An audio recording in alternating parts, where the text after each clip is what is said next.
Good afternoon from Washington. I'm Adham Sahlul, co-founder and senior advisor of the North Star Policy Initiative and an adjunct senior fellow at the Center for a New American Security, CNAS. Thank you for joining us for this critical conversation about the United States' strategy for conflict prevention in Syria, a conversation we're convening with the Middle East Security Program over here at CNAS. With sincere thanks to the team at CNAS, especially Delaney Soliday, Adam Kusih, David, Jasmine, Gwen, and the comms team for making this conversation happen, including making it possible for one of our esteemed panelists to join us all the way from Damascus. We all know that the internet connection might be stronger if you were joining us from Homs, Ibrahim. First, at the top, all of us who work on or have worked on Middle East policy, and those of us with personal ties to this critical region, a region that has been the predominant theater of U.S. foreign policy since the Cold War, have been watching the war in Gaza over 18 months and the human toll of military operations undertaken by Israel, a U.S. ally, with U.S. military, financial, and political support. The images of starvation, siege, and mass civilian suffering remind me, and no doubt my fellow panelists, of the images we saw at the peak of the Syrian civil war during the former Assad regime and its allies Russia, Lebanese Hezbollah, and Iran's siege of the historic city of Aleppo. I'm sure I'm not alone when I say that an end to the war in Gaza, a war that impacts the future of Palestinians, Israelis, and the people of the region, is a necessity for U.S. leadership and interests globally. We know that a lot has changed in the Middle East since October 7th, 2023. Amidst those seismic shifts in a new Middle East is a historic opening in Syria. Iran's so-called axis of resistance has been, as a result of Israeli military operations, significantly degraded and isolated. And with Hezbollah effectively weakened, Iran-backed proxies in Iraq deterred, and Russia overstretched in Ukraine, under those geopolitical conditions, the rebel alliance led by former Hayat Tahrir al-Sham leader Ahmed al-Sharaa advanced on Damascus in December of 2024. Within the span of days, the deposed dictator Bashar al-Assad fled to Moscow. Tens of thousands of detainees, including children who had been born in captivity to parents who were forcibly disappeared, were freed from the Assad regime's notorious network of prisons. Days later, U.S. officials, led by former Assistant Secretary of State for Near East Affairs Barbara Leaf, met with Syria's interim authorities. And earlier this summer, in May, the U.S. flag was raised over the U.S. ambassador's residence in Damascus, a ceremony attended by U.S. Ambassador to Turkey and President Trump's special envoy to Syria, Tom Barrack. Words that I don't think anyone had on their bingo card. Including our esteemed panelists who have been watching Syria closely for decades.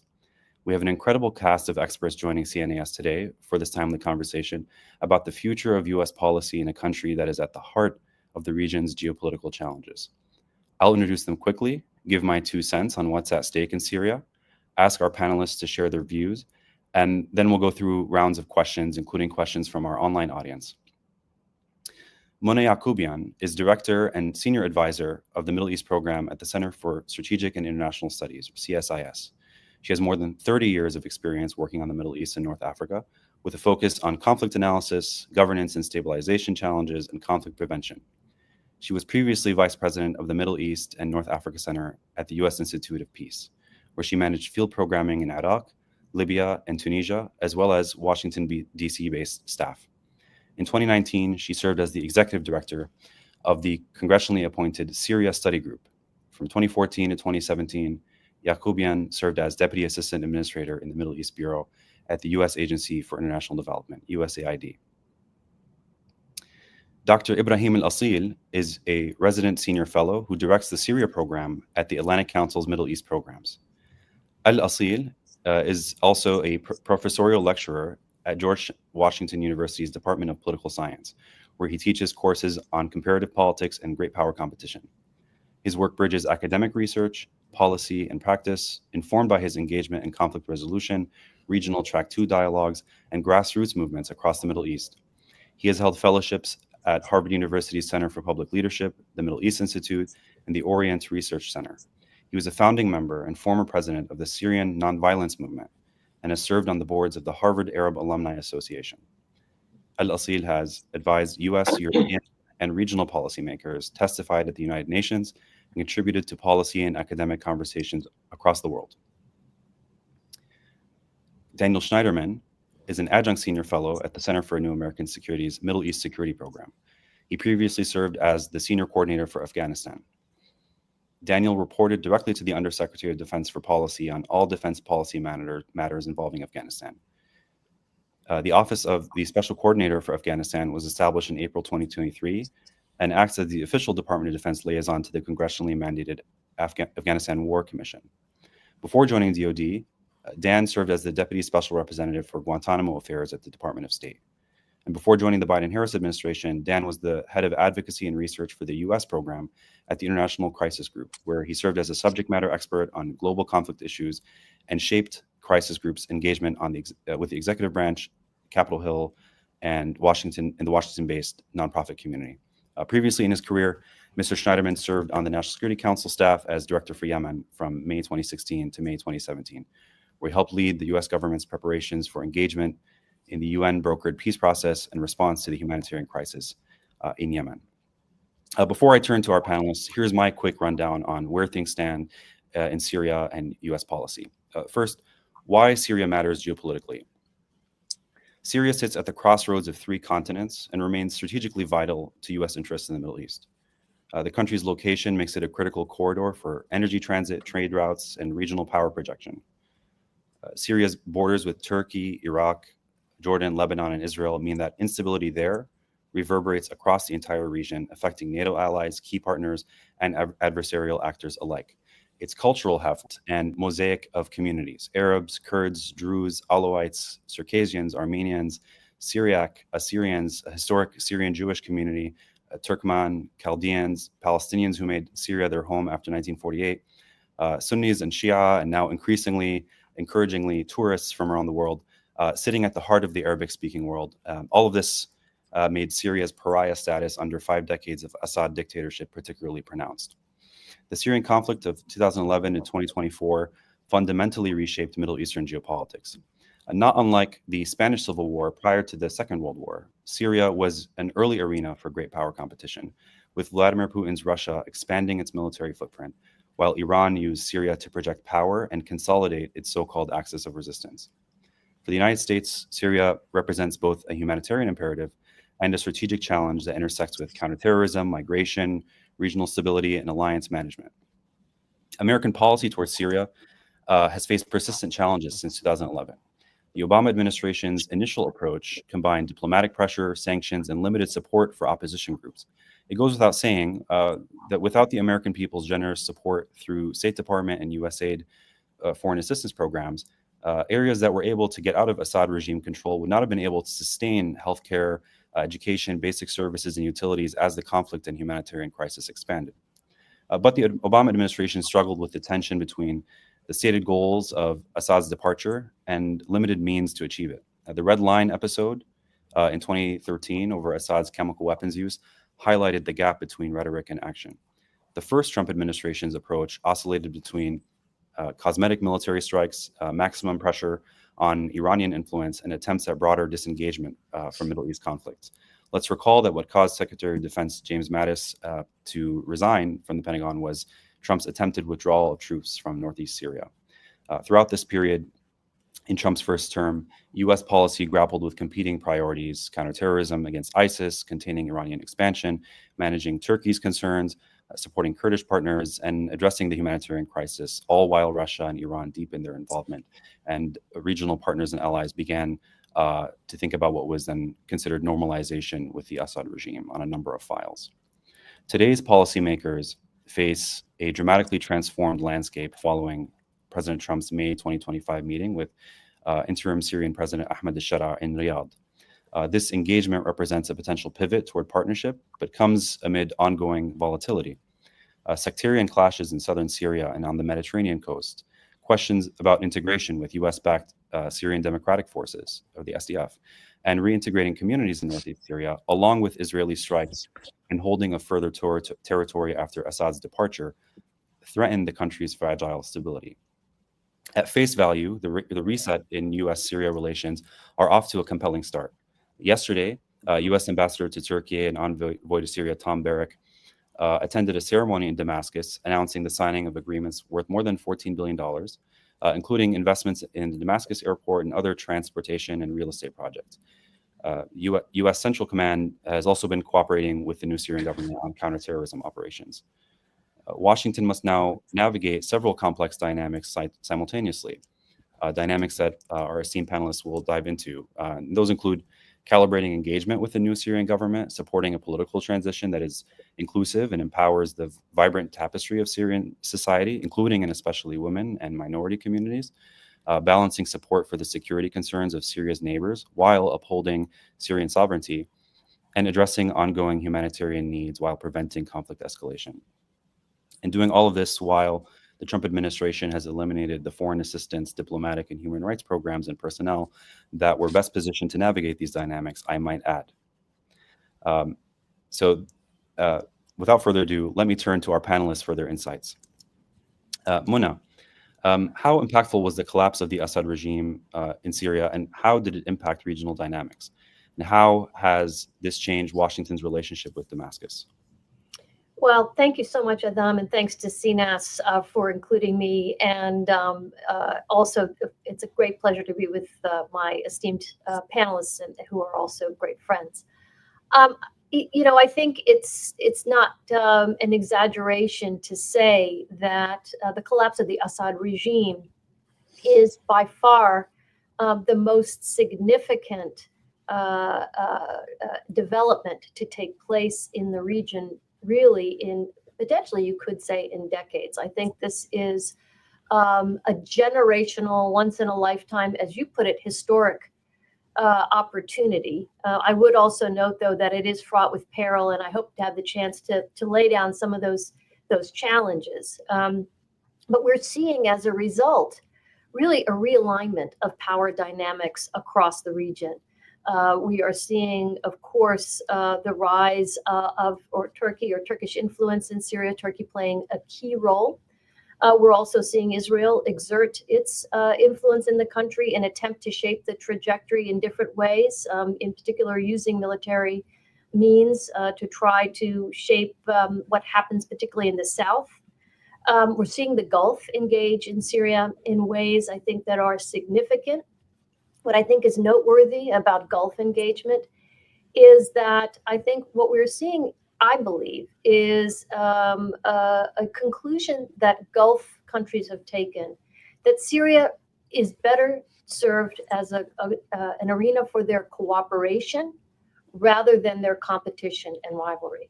I think the stakes of Syria stabilizing are so significant that the Gulf is looking to ensure Syria's stabilization and that it embarks on a trajectory toward peace and prosperity.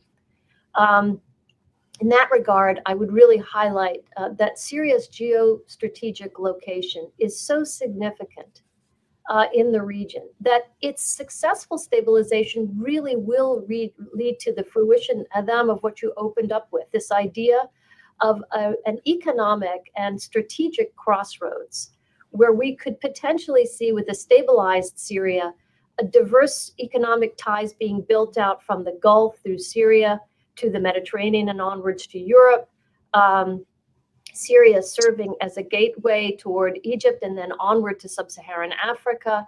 And of course, again, this sort of crossroads between Africa, Asia, and Europe. So the stakes are really significant in the positive if stabilization succeeds. It will also, of course, potentially relieve pressure in places like Turkey, Lebanon, and Jordan, who are hosting large numbers of Syrian refugees, where they will feel able to return. By contrast, if the stabilization efforts in Syria fail, I think there too, the results could be equally catastrophic. We could see Syria fall back into civil conflict. We could see the return of more displacement into neighboring countries. We could see a resurgence of Iranian influence. And so I think it's critical that Syria succeed. And let me just conclude with three key points to bear in mind, or three key threats to Syria's stabilization. The first is what you alluded to, which is these breakouts of sectarian violence we've seen on the coast amongst the Alawites and Sunnis. We've seen it in the south in Sueda with the Druze, and we are seeing it today in the north and the areas around Aleppo and Manbij, with Kurds exerting their influence. These levels of sectarian violence are simply not tenable, and they must be addressed. The second key threat, I think, is the ability of Ahmed al-Sharaa to control his own elements, his own security forces. We are seeing undisciplined forces engage in places like the coast. We note that there were differences among HTS elements prior to December 2024. Those have not been fully addressed, and I think this is part of the challenge, is instilling discipline and bringing those forces under control. And the third, which is a bit of a contradictory element, is the over-centralization of control by the Sharaa government and kind of an unwillingness to be more open, to be more transparent, to cede authority to various elements, whether within line ministries and, of course, more broadly to the various minority groups that make up Syria's very rich mosaic. Thank you, Mona, for that rundown. Ibrahim, I'd like to turn to you, especially to expand on some of those threats to Syria's stability that Mona was laying down. Ibrahim, can you talk to us a little bit about the current situation in Sueda and other southern provinces, including Quneitra and Daraa? What is the situation like on the ground in Damascus, and how do those in Damascus and in Syria more broadly feel about the recent conflict, Israel's intervention, and especially the tensions with the Druze community? Thanks so much, Adam. It's really a pleasure to be with you and with two great colleagues, Mona and Daniel. I'm not in your favorite city, Homs, but at least your second favorite city. You asked great questions about what happened in Sueda and what's going on inside Syria. To answer your question directly about Sueda, Sueda is a deep wound in the Syrian body now. It's a deep crack in the Syrian social contract, and it really changed how pretty much Syrians feel about each other, and certainly about how Druze feel about Damascus, and how many of the Arab Sunnis also feel about Druze and Sueda. And to explain that, we do need to take a step back to look at the bigger picture and try to understand what's happening, try to analyze this very complicated and complex and multi-layered transition that's happening in Syria today. And if I was to describe this transition briefly, I would say first, it's non-linear, and second, it's not determined by one actor only inside Syria. Because if we go before the major shock that happened with the regime collapse in December of last year, there were some trends that they remain true until today. The first one, and to build on what Mona just eloquently said, there was a regional fatigue of the Syrian conflict. Many regional actors felt that the Syrian conflict needs to end one way or the other. They tried to reach out to Assad. Assad was as stubborn as he always was, and that didn't work out. But many regional players, especially Saudi Arabia and Turkey and other Gulf actors, they wanted to stabilize Syria because they realized it's very difficult for them to stabilize the region and work on their economic agenda if Syria is not stabilized. So in addition to the regional fatigue, there was also inside Syria the emergence of local actors from the northeast, the Kurds, to the south when we talk about the Druze. And the center was weakened. Regardless who controls the center, Damascus, and its place in the Syrian governance system and social contract has been weakened, and that remains until today. So that's something that we've seen in the events in Sueda. In addition to the horrible scenes that we've seen and all the violence, we've seen that the Syrian peripheries are challenging the Syrian center. They did that when Assad controlled Syria, Damascus, and they are doing that when Ahmed al-Sharaa is controlling Damascus. And the center is struggling in regenerating legitimacy and rebuilding state capacity. And we see that on a daily level, from the small conversations among people in coffee shops to the conversations between the elite and the meetings that are taking place at the presidential palace. How is that connected to the geostrategic scene? Russia, as you mentioned, Adham, is overstretched, and it's taken less of a prominent role inside Syria. Iran is still eyeing an opportunity. They are largely out of Syria, but not fully out, and they are still trying to. And whenever there is chaos, of course, that brings an opportunity to Iran, including what's happening now in Sweden, which is a conundrum because Israel is supporting what's happening, or Druze actors inside Sweden, but also that actually makes a big opportunity for Iran. And talking about Israel, Israel shifted its posture. And that's probably one of the major changes that happened over the last 8 months inside Syria. Israel is no longer only deterring Iran in Syria. It's actively shaping the security map inside Syria, but also the emerging social contracts inside Syria. With the intervention that happened a few weeks ago and the strike at the heart of Damascus, Israel is now a player inside Syria, and it clearly doesn't want to allow a central authority to emerge in Syria. And that's the divergence, which I will conclude with, between Israel and the US policy today.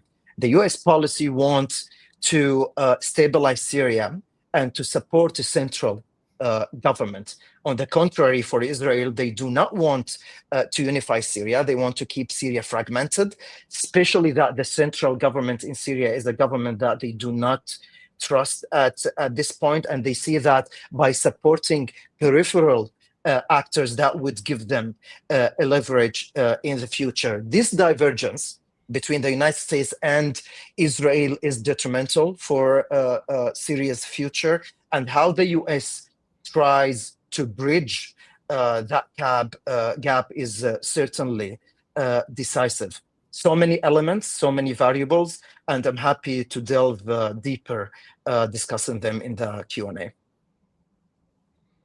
Thank you so much, Ibrahim. Dan, I'd like to turn to you. Can you talk a little bit about the levers and tools that Washington has at its disposal to assist interim Syrian authorities in reunifying the country, including and especially negotiating with the Syrian Democratic Forces or the SDF? How can Washington continue to assist Syria's reconstruction efforts? And how much does the success of these engagements or lack thereof hinder or promote the resurgence of groups like ISIS? Thanks very much, Adham, and it's great to be here with Mona and Ibrahim. It's a really wonderful and very thoughtful panel to discuss a policy issue that's near and dear to my heart and that I've spent many years working on in one capacity or another. So I'll just say a few things that I think will very much relate to things that both Mona and Ibrahim have said. First, I think if we talk about Ahmed al-Sharaa, he is a wartime general. He could even be described as a coalition builder, maybe a politician, a former jihadist, but he is not a sophisticated technocrat or a state builder, right? And so it's not in that sense altogether unsurprising to me that this effort to put Syria back together, which is a complicated picture in and of itself, and you've heard Mona and Ibrahim talk about it, the number of variables I think Ibrahim called it. I mean, of course, it would be hard for even a really sophisticated person to sit into that seat and put it all back together, but it's not surprising to me that al-Sharaa is struggling, and you have a sense of that in how he is trying to, or forces under his nominal command are trying to assert control with these minorities around the country, right? And so if we put that in context, there's an opportunity for the United States to play a very central role alongside al-Sharaa in sort of guiding his hand and saying, this is how you focus on building legitimacy across these various and sundry different ethnic groups that are present in Syria. And frankly, we also have to recognize that Syria has been wrought asunder by 14 years of civil war. And so it shouldn't be surprising to any of us that a number of these groups are not going to have immediate instinctual trust with a central government that overthrows Assad. Of course, they're happy. There's an opportunity, as Mona called it, generational, to step in here and change Syria's path for the future. And frankly, I think in all of our eyes, for the better. But I'm not surprised that there's very little trust with central authorities yet, right? And so there's a need for the United States to show the way. And I want to give some credit to Ambassador Barak and what he's been able to do with the investment deals. Those are significant, they're meaningful, they're important signals to the rest of the world in concert with sanctions relief to get investment into the country that's needed to rebuild because there's been so much destruction. But it is also not the same, again, as building state capacity to support implementation of civil authority in day-to-day life in Syria, right?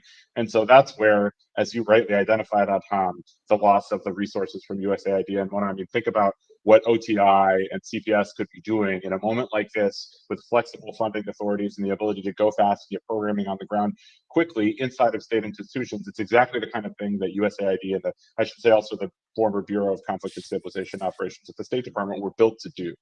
And so I don't know how the US government comes up with those kinds of tools, but they're exactly the kind of things you need now. And I think there is some appetite and there is at least a framework that exists under the Global Fragility Act, which is a law that President Trump signed into law in 2019 that gives you an organizing principle for working in fragile state contexts. And Syria certainly fits under that rubric. And there are bipartisan supporters like Lindsey Graham and others on the Republican side, and people like Brian Schatz on the Democratic side who've been very vocal about wanting to do a reauthorization for that law. So maybe that presents you with an opportunity to do some legislating in this season when you're looking at appropriations and funding bills that are being debated in Congress right now to put in place some funding and flexible legal authorities that will allow you to go out and do more of this kind of institution and state building, right? But I think, look, at what you're hearing from me and what you're hearing both from Mona and Ibrahim is that fundamentally the US can play what I think is an indispensable role here. And the region is doing a good job. You have a sense of the Saudis and others trying to provide resources. I think it's important that the United States make sure it turn those pledges into actual delivery of funds.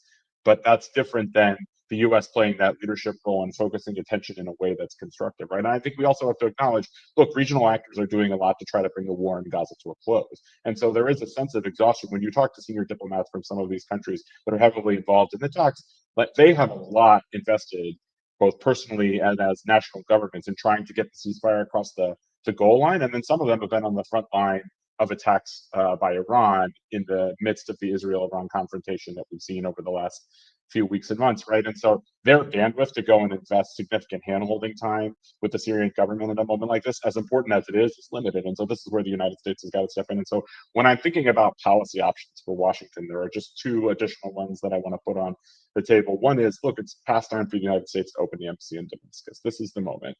This administration has made clear that it is politically invested in the success of Ahmed al-Sharaa. Opening the embassy is the right political signal that the United States is behind the project, right? And so I think that, to me, opening the embassy is an important step, and getting an ambassador who's there. Again, no knock on Ambassador Barak and his efforts. He's doing a lot, but he's outside the country and he's not able to do some of that side-by-side knitting of the societal fabric in Syria that's necessary to make this project work, that an ambassador can do who's on the ground, that has the political imprimatur, both of President Trump and of the United States Senate, right? And then the second thing I want to point out is that, look, the funds for investment and for industry are great, but you need state institution building, right? And so things I think about from other contexts that I've worked on are like a multi-donor trust fund that are specifically designed at building capacity for state institutions. And there are examples from Yemen and other contexts. Look, there are pros and cons from those, but those can be studied and implemented. You could build a model again. Perhaps it's under the Global Fragility Act rubric or some other mechanism, but there are ways to go quickly. And again, it doesn't have to be a state building project, because this administration has made clear that they're not supportive of state building projects in the Middle East. But still, it has invested a significant amount of political capital in trying to make this transition work, and as it should. And so I think there's a need to do the real state institution building that will, again, make people feel like more invested in a relationship with the central government, and that heads off some of these conflicts between some of the ethnic groups that we've talked about. I mean, look, what's happening with the SDF is sort of unavoidable, and we can have a whole separate conversation about the future of the SDF and a potential autonomous Kurdish state in the Northeast and all those kinds of factors. But I think that the US government has got to do more in terms of its political investment than it's already done, through doing things like opening the embassy, through getting the state building support to al-Sharaa, through whatever mechanism you can come up with at the State Department, and then getting a trust fund that's, again, designed to put money at the specific project of building institutional capacity for the state. Thank you so much, Dan. Comprehensive as always.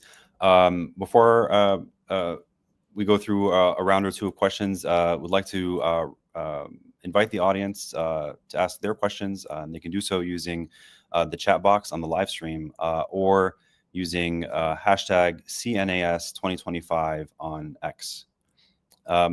So Dan, since we were just talking about Ambassador Barrick's efforts, if you were in the seat advising, Ambassador Barrick to manage the immediate and long-standing files between Syria and Israel, how would you do so? And, what is your assessment of the two states' respective red lines?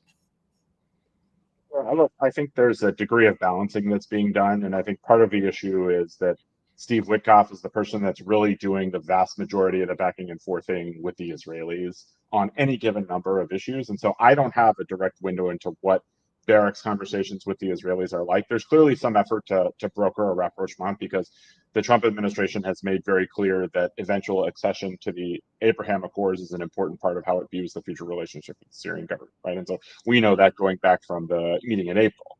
And so when I think about that context and that dynamic, I think it's going to be people like Witkoff carrying that direct message to the Israelis that look, this is better for you in the long run if there's a functional, stable Syria that's, by the way, pulled away from Iranian influence. I mean, Mona, you hit on this a little bit, but I just want to harp on that point for just a minute, because this administration has made very clear that a counter-Iran strategy in the region is at the center of everything that it's doing. And there's a generational opportunity to pull Syria away from Iranian influence. And let's be honest, Syria is Iran's strategic depth in the region. As much as the proxy network, the axis of resistance, as it's called, is important, Syria was always the most significant strategic partner that Iran had in the region.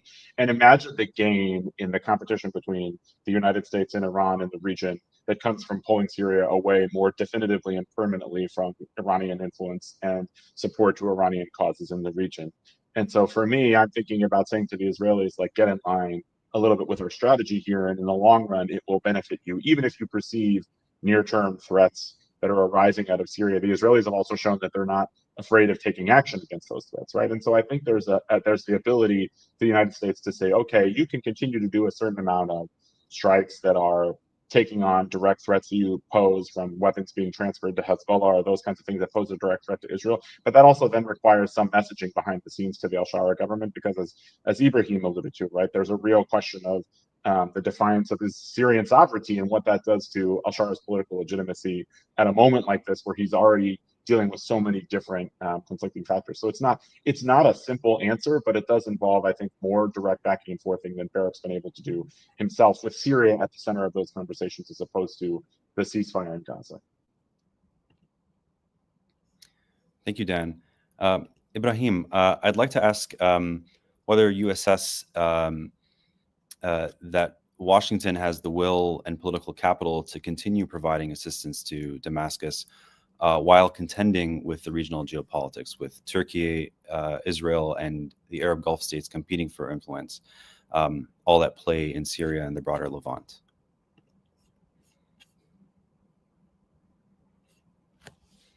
Ibrahim, I think you are on mute. Oh, yeah.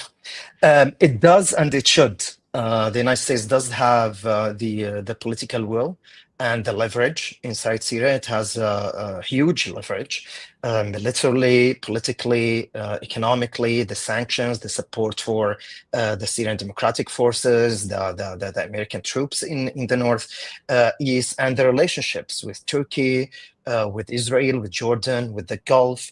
All of that position the United States to play a huge role, a historic role in shaping where Syria would go. And while, as we all discussed, the situation is very complex and the likelihood of success is not clear, however, it's very shapeable. The moment is still very shapeable, and the priority should be at least to prevent a total collapse inside Syria, regardless of Ahmed al-Sharaa, about his past. He's sitting at a very important juncture of Syrian history, and he holds very important keys at this point. However, while I do think this experiment should be supported because the collapse or the failure of this experiment is too costly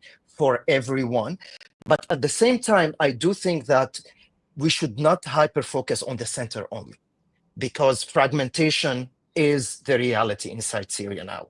Ahmed al-Sharaa is the only president, but he is not the only leader inside Syria. So I think this balance, very delicate balance between supporting rebuilding the center, but also preventing and opposing the idea of hyper-centralization inside Syria is very important at the same time. Because I do think decentralization is the truth in Syria and is the future of Syria. But decentralization also requires a center.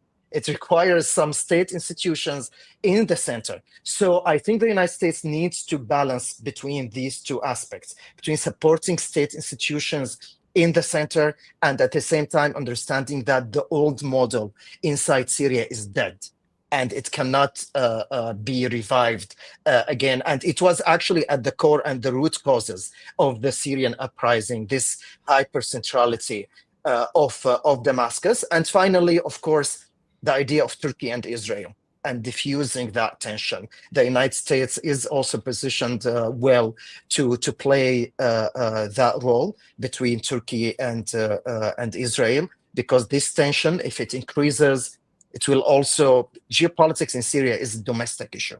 You cannot, I mean, the Northeast and the South and the Turkish national security and the Israeli national security, they will determine where Syria would go. And as Daniel was just talking about, this is something I think that the US has been doing very well, but I do think it's time also for some reflection and recalibration to make sure that while we are entering the new phase and the second chapter of the transition, the United States internalize the lessons that learned over the last 6 months. Thank you, Ibrahim. Mona, I'd like to invite you to expand a little bit more on that front. So we know Syria is neighbored by 3 U.S. allies, including 1 NATO ally, Turkey. How should the United States balance and deconflict the interests of Turkey and Israel, which are at times competing and potentially a source of conflict? Yeah, I mean, I want to pick up and really associate myself with both Ibrahim and Dan in terms of, I think the U.S. really does have an indispensable role, a catalytic role to play in terms of, again, the centrality of Syria and understanding that what happens in Syria, as we've already all learned, doesn't necessarily stay in Syria. So stabilizing Syria really does have spillover impacts, both negative and positive, depending on which way it goes across the region. The U.S. is in a particular position to take that role of understanding, connecting the dots across Syria, Lebanon, Turkey, Israel as well. You know, I think we saw Ambassador Barak, and I would associate myself with some of the positive comments made for his engagement, for his efforts to really put diplomacy, in his words, front and center, and understanding the concerns that Israel may have, certainly with a former jihadist in Damascus. One can understand the concerns. However, the approach that the Israelis are taking really, I think, raises many, many concerns, certainly for the stability of Syria, but I would argue also for the security of Israel. That this kind of sort of unfettered military approach is really not going to serve Israel's long-term strategic interests either. And I do think that the U.S., by virtue of our close ties with Israel and certainly with Turkey as a NATO ally, Ambassador Barak, of course, is dual-billeted as ambassador to Turkey. He is in a unique position to try and bridge those differences through diplomacy and try to build out confidence-building measures among these various actors, try to help deconflict where and how we are seeing at times Turkey and Israel come to loggerheads. I think the big concern is we don't see a renewal or a replay of the great game with Syria as the prize, and where we have these neighbors, namely, again, Turkey and Israel, fighting over and seeking to shape Syria in ways that I think can be very, very destabilizing. So the U.S. really is in a unique position to play that role. The question for me is, does the U.S. really maintain its kind of connections here? Is it consistent? Do we stay engaged? Because I think it's the limited bandwidth also that is of concern. These issues, as we all know in Syria, they're complex. They require commitment over a long period. And I think this is not the moment really for the U.S. to pull back, to pivot away to other things. This is a moment that is going to demand a real kind of committed diplomacy and all that that requires in terms of the shoe leather expense and the engagement over, months, if not maybe years. So this is a long-term endeavor, but I do think the U.S. is uniquely placed to play that role. And the last comment, this is not about expenditure of resources. This is really about the expenditure of our diplomatic capital and our willingness to step in and play that role of deconflicting the various elements of these different actors and stakeholders, and really ensuring that Syria embarks on a stable trajectory. Thank you, Mona. We've received a couple of questions from our online audience, thanks to folks who have been chiming in. This question is from Vladimir. The question that I'd like to turn to Ibrahim, who talked about Suwaida and the violence on the Syrian coast and the deep wound and crack that you talked about in Syria's social contract. The question from Vladimir is, how do recent events involving the Druze and the Alawite communities impact the image of Syria's new government in the United States? And I'd also like to add to that question is, how has that impacted the political transition and the conversations within civil society within Syria? That's a great question. And I think it was shocking for many Syrians. One of the incidents that happened, and it really reflects so much of the depth of the crisis. It's when one of the armed fighters, criminals, he looks at a man on the ground. He asks him, "Are you Sunni or Durzi?" And the man responds, "I'm Syrian." And the fighter says, "What does it mean? What does Syrian mean? Are you Sunni or Druze?" And it really reflects a collapse in the Syrian identity. That's something which is, I think, it's not yet discussed well. We talk about state building, but in Syria we also there is a lack of nation building, which is because the Syrian nation also, the identity and the social contract fully collapsed inside Syria. And that's why there is a huge need for a political process inside Syria on all levels. And that has been delayed from the leadership, because until now there is no law to allow political parties to form inside Syria. Part of it is understood. We're still within a small window of transition, but that cannot be delayed further, because Syrians do need to have political discussions. Otherwise, people will keep resorting to their ethnic and sectarian and religious identities, because there is no political projects they can identify with. To the other part of the question related to the United States, I do think that it's affected the image and the understanding, or how the United States, how capable the Syrian government is seen in DC. I've seen lots of calls to keep sanctions. I don't think that's the right reaction. And while many people say we are rewarding the government in Damascus, I don't think that's the case.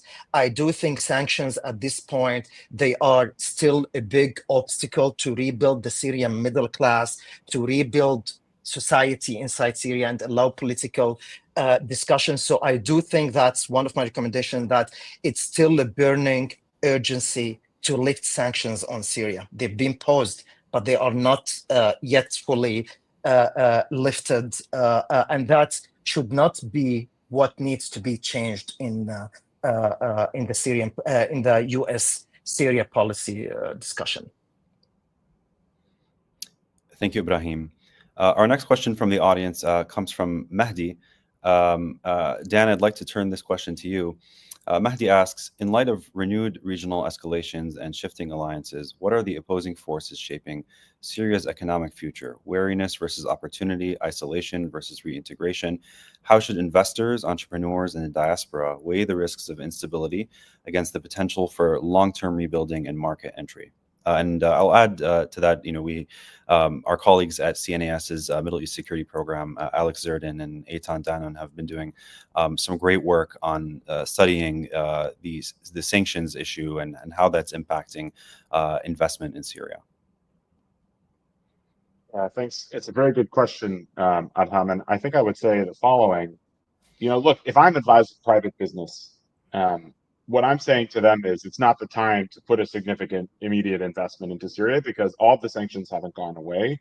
And that makes it impossible for the banking industry to do significant business because we all know that even once sanctions are lifted, it will take a positive effort on behalf of the US government to get these businesses not to just simply de-risk away from Syrian clients, right? And that goes from everything to investment deals to things like getting insurance for shippers to go to deep water ports, right? Because they're going to want to understand what's the risk of expropriation of what's on those ships, for instance, right? And so this is where getting al-Sharaa to make the right signals from a state building perspective, as I alluded to earlier, helps with that kind of business investment climate. But if I'm advising businesses, it's very difficult. You would have a very difficult time getting me to say, this is the time to make a significant investment. Now, conversely, what I would be doing is saying, I would be going to Barrick and others and saying, what you need to do is get in there and hold the hand of al-Sharaa and get them to make the right signals so that we can make progress on these kind of business community investment climate type of things that will make a difference to things like shippers and insurers and people who read risk markets and risk pools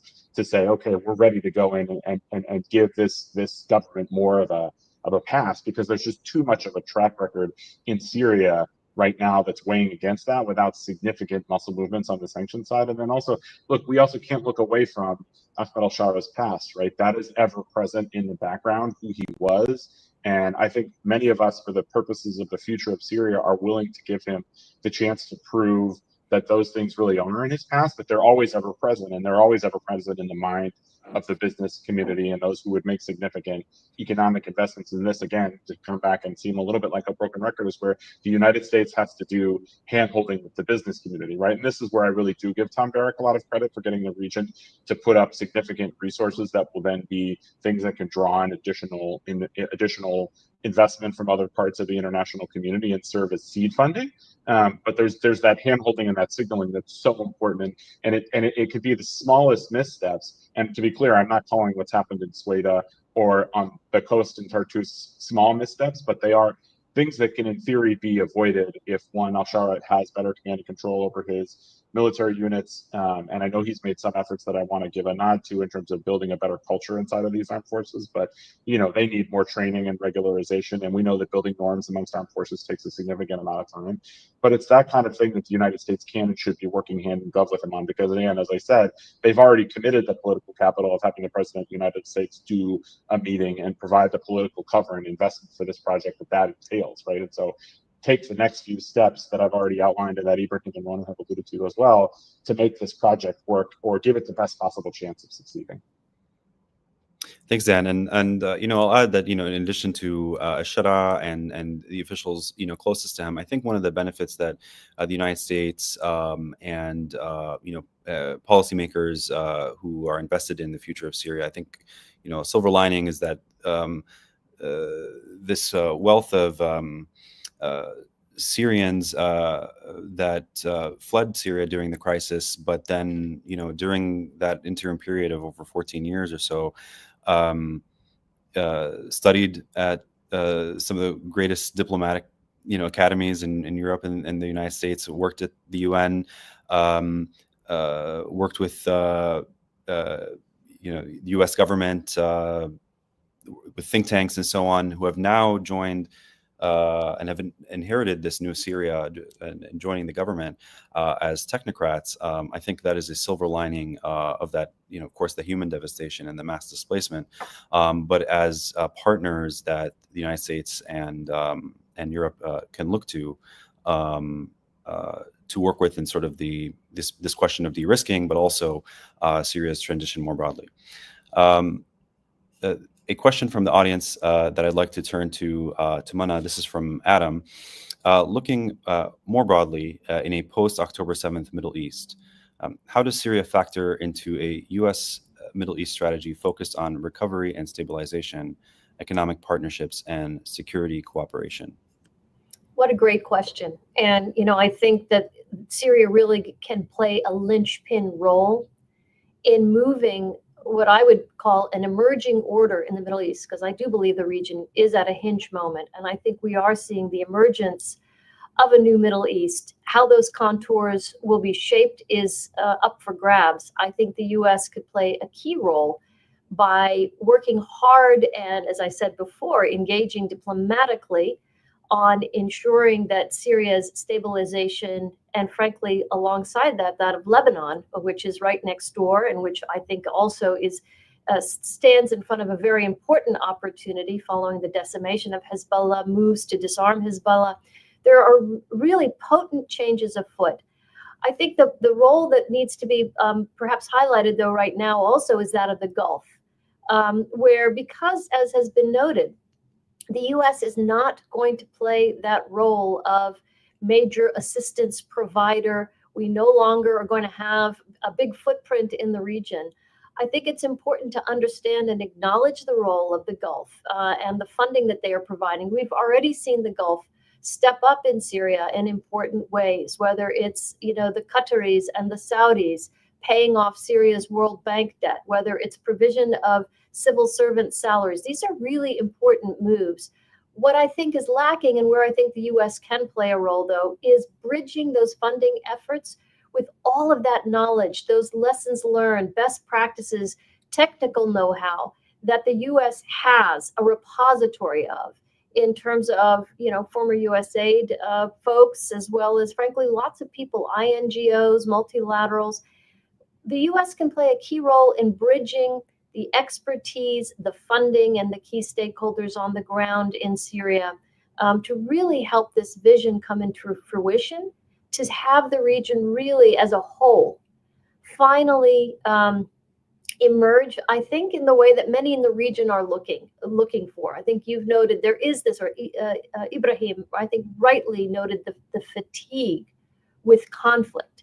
That I think is a key element here, and efforts by the Gulf and others to de-escalate tensions, to diversify their economies, and to build out economic ties across the region. The U.S. should really be front and center in supporting those efforts, which I think will redound not only to the region's benefit, but to ours as well. Thanks, Mona. I'd like to pose that same question to our colleagues Ibrahim and Dan. Ibrahim, can you share your take on how Syria factors into this new Middle East?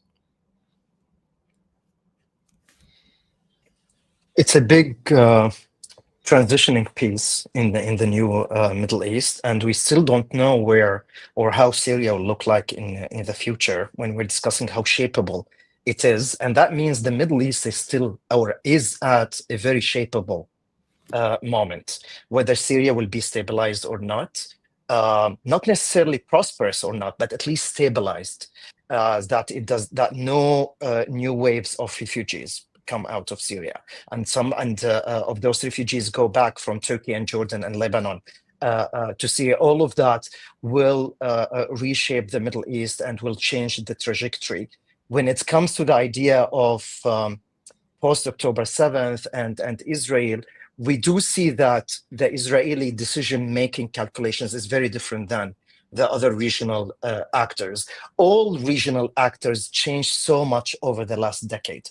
If you look at Turkey in 2013 and 2014, or even the Gulf and how they were competing with each other. At some point, armed groups supported by Saudi Arabia were fighting with armed groups supported by Qatar, just 15 minutes drive from where I am sitting right now. That changed so much. But so the Israeli calculations changed. Clearly now, Israel post-October 7th mindset, there is no trust with other regional actors in the region. And I do see that there is a missing opportunity here with Syria and with supporting this transition to produce more stability between inside Syria, and that could lead at least soon to non-aggression agreements between Syria and Israel, and to open a potential for something bigger in the future. All of that calls for more dialogue. There is a lack of trust, clearly, between Damascus and Israel, but also Turkey and Israel. There is a need for a regional dialogue about the security architecture. It's probably, this doesn't seem like to be the priority at this very moment, but I do think that we need to start talking about this and call for this, because everything is moving, and that means there's a huge opportunity to really reach new understandings that make a breakthrough and change the old equation of how we think about security and regional relationships in the Middle East. Thank you, Ibrahim. Dan, over to you. Would love your take on how Syria factors into, what could be a new Middle East. Yeah, thanks. And I think really good points made both by Mona and Ibrahim on this question. I would just sort of paint two different points. The first is a sort of comment on the geostrategy of it all, and the second is a sort of warning to people who are listening and thinking about the future of Syria. So first, on the geostrategy question, I maybe differ from Mona a little bit in that I actually think the United States remains pretty present in the region and will for a significant length of time, because fundamentally global economic markets are very much still reliant on oil and natural gas that come from the Middle East, primarily from the Gulf, right? So the United States will maintain some amount of military and economic and political footprint in the region for decades to come as a result of that. And frankly, we could have a whole separate conversation about the investment in compute that's happening in Saudi Arabia and UAE, and that is also now a strategic interest of the United States, right? So all of those factors combined, the U.S. maintains a strategic interest in the region and will be very present. Because of that exact fact, when combined with the amount of political investment that's been made in al-Sharaa, the person, and in Syria's transition, there's a need and frankly a lack of any other power around the world to be able to step in and do the kind of handholding. And again, it's not being determinative of Syria's future itself, right? It is providing al-Sharaa the tools, the know-how, the discipline, and in certain cases, the resources, whether financial or otherwise, to try to be able to effectuate a stable transition of Syria, because destabilization would be damaging and deleterious to U.S. interests from an economic perspective and from a strategic perspective, right? Because I assume that at least in the next 5 to 10 years, the U.S.'s long-term goal of countering Iran in the region remains the animating factor, right? And so I should say the other thing we haven't really talked a ton about, but that is also an ever-present factor, is that Syria is still a cauldron where you could have terrorist groups like ISIS and threats that emerge against the homeland and U.S. interests both in the region and here in the United States. And so the U.S. has a vested interest in eventually being able to have a partner in Damascus and in some of these other regional groups in the country who can work with the United States on addressing those threats. And so taking an active hand in managing those things, it's not simple, it's very complex, but it is meaningful. And simply throwing up your hand and saying, okay, we've done our part now, we've provided the political cover, we'll give some investment deals, it's not enough. It's not nearly enough to achieving those kinds of strategic objectives that we've talked about. Now, as a warning really quickly, I also think there is a risk, and this comparison is not exact, and for people who follow Sudan, they could feel free to quibble with me, but I look at how the United States did not step in and do nearly enough to support Hamdok after the transition in Sudan from a decade-long dictatorship, and how that left space for armed groups to then come in and depose him and take over the country again. I mean, I'm not saying the comparison is exact, because I think al-Sharaa has a base of support amongst armed factions inside of the country that prevents him from totally losing power, but it made Sudan deeply unstable and created the conditions for the civil war that we're seeing today. And that is a real risk, that what happens in Syria is, in fact, we lose this moment and it doesn't become a transition to a peaceful, stable country. It in fact just becomes a transition to the next phase of the civil war. And no one wants to see that. That would be damaging for the Syrian people and for US interests, right? So I want to issue that warning as part of why you've heard me harping on all the things that the United States needs to be doing now to try to prevent that kind of outcome.